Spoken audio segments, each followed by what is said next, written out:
Hey, what's going on, Atlanta Falcon fans, man? Y'all know who it is. Your boy Antoine Smitty Smith. And I'm going to give y'all my top five Atlanta quarterbacks of all time in this list. You can switch it up anytime. You can drop your five in the comments, however you feel. Would definitely appreciate that to get feedback. And please be respectful, man, because when we do things like this, some of y'all can tend to get disrespectful. This ain't even that serious. We just here to have a good time, talk sports. But let's get this thing kicked off, man. Number five. This was kind of hard, man, because I was going back and forth with these last three. So you can put it either kind of way, like I said. But number five, man, let's do it. Chris Miller. This is the quarterback when I started watching the Falcons back in '89. Well, I watched it before that, but when I really started getting into football at 10 years old, Chris Miller was the quarterback. The Falcons team was bad back then, but Chris kept fighting. He did have Gerald Riggs for a couple of seasons. But after that, Chris Miller had to do it himself. He is third all time in Falcons pass yards and touchdowns. He also tied for third with another guy named Chris. His name Chris Chandler, but we'll get to that. But he did, however, 1991 season, man, led the Falcons to a playoff berth in 1991, a playoff win against the New Orleans Saints. Threw for nearly 300 yards and three touchdowns. I remember that game just like it was yesterday. So Chris Miller would be number five on my list, mainly because I just feel like the other guys took the Falcons just a bit further. But when he did lead the Falcons, man, he was third in everything. So he did his job in Atlanta, but I can't front. To lead the NFL in touchdown passes for a season is a feat. Yeah, it was only 26 touchdowns, but hey, that's a goal that some of y'all may never reach and we may never see uh, for some of these quarterbacks. But he did it, and his last couple of years with the Rams, he was mainly a backup. He did retire and come back for the 1999 season with Denver, but everybody's going to pretty much remember him as an Atlanta Falcon. But Chris Miller is number five on my list. Number four on my list is Chris Chandler. Now, this guy, man, he was a super journeyman coming to Atlanta, and he did spend a good little bit of time here, and he put up nice yards. He finished fast.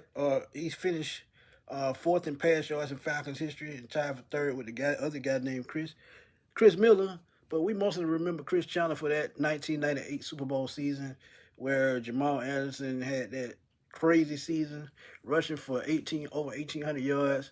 I think he had about 17, 18 rushing touchdowns. But Chris Chandler did benefit from that. Team had a 13-1 record. He threw for 25 touchdowns, and he led the league with 16.6 yards completion. That's crazy for a quarterback, no matter who you are. And then that big comeback against the Vikings, he threw for 340 yards in that game and three touchdowns. The game that the Falcons ended up being their first Super Bowl berth. But he did end here in Atlanta with a 34-33 record. And he's going to be remembered for that Super Bowl run more than anything. And I'm going to tell y'all, Super Bowl that they lost to Denver, they were in that game 13-6 before he threw that interception that was tipped. If they score right there, that game could go in another direction. But he gave a fight in Atlanta. Love Chris. But he's number four on my list.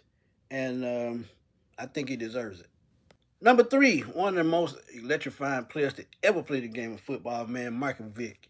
And I said I was going back and forth with this man because when it comes to passing yards and passing touchdowns, Mike Vick is fifth all time. He didn't have a lot of pass yards, but what he did on the field was electrifying. What he did bringing fans to the stadium, what he did for the culture of football, evolving the game, that cannot be measured. And he was the first quarterback to run for 1,000 yards. He ended his career in Atlanta with 38 wins, which was third all time. And he's still I think top five or six in rush yards for the Falcons. He's the damn quarterback. And we talk about guys like Riggs, Turner, and guys like that, William Andrews. Mike Vick is in that conversation as far as rushing yards. But what he meant to this city is, I think, that was the most important thing of all time. But he did not play much as a rookie. But when he did hit the field, he did his thing, man. You talk about the win at Lambeau Field, finishing second in the MVP race. That year they made it to the NFC Championship game in Philadelphia. But like I said, his contribution to the game with his talent, um, it's just something that you just would never forget. You talk about his time in Atlanta also. Yeah, he didn't have big numbers, but I don't think he had as much talent as some of these other quarterbacks. Just being honest with y'all. If he had talent like a Julio Jones or Alfred Jenkins and Andre Rison and some of these other guys, Mike Vick, probably would be higher up on this list and probably be closer to number one. But he didn't take things seriously when in Atlanta. When he finally got himself together to be a pocket passing quarterback, y'all saw the type of talent he had in Philadelphia. But while in Atlanta, I just think his impact on the city, to me, was a little bit more important than what he did on the football field. But he did lead us to an NFC Championship game, and before he left, he just left a mark on the city of Atlanta. But Michael Vick is number 3 on my list, and we're gonna keep this thing rolling, man. Drop it to number 2, Steve Bartkowski, man. When he retired, he led the Falcons in everything when it came to stats. Um, Matt Ryan broke all those, but Steve Bartkowski had a rough couple years, man. Then in 1978, I think it was his 4th year in the league, first ever playoff appearance. Then 2 years after that, you remember the duel in Dixie. He actually finished third in MVP that year, and ended up with over 3,500 yards, 31 touchdowns, 12-4 record for the Falcons, and the rest is history. But injuries derailed his career. But like I said, he was first in everything when he retired. Passing yards with 23,470, passing passing touchdowns 154, passing yards 23,470, completions 1,871 yards, and 20 winning touchdowns, game winning touchdown drives. Uh, he didn't get us where we needed to go, man, but he was the first ever quarterback to be put on the map, and he was a former first overall pick out of Cal. So it's a trend with these Falcon quarterbacks.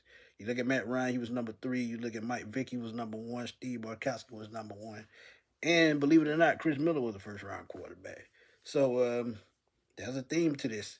But Steve Bartkowski absolutely belongs on this list because with some of those Atlanta teams that they even had semblance of a defense, Falcon probably would have been good back then.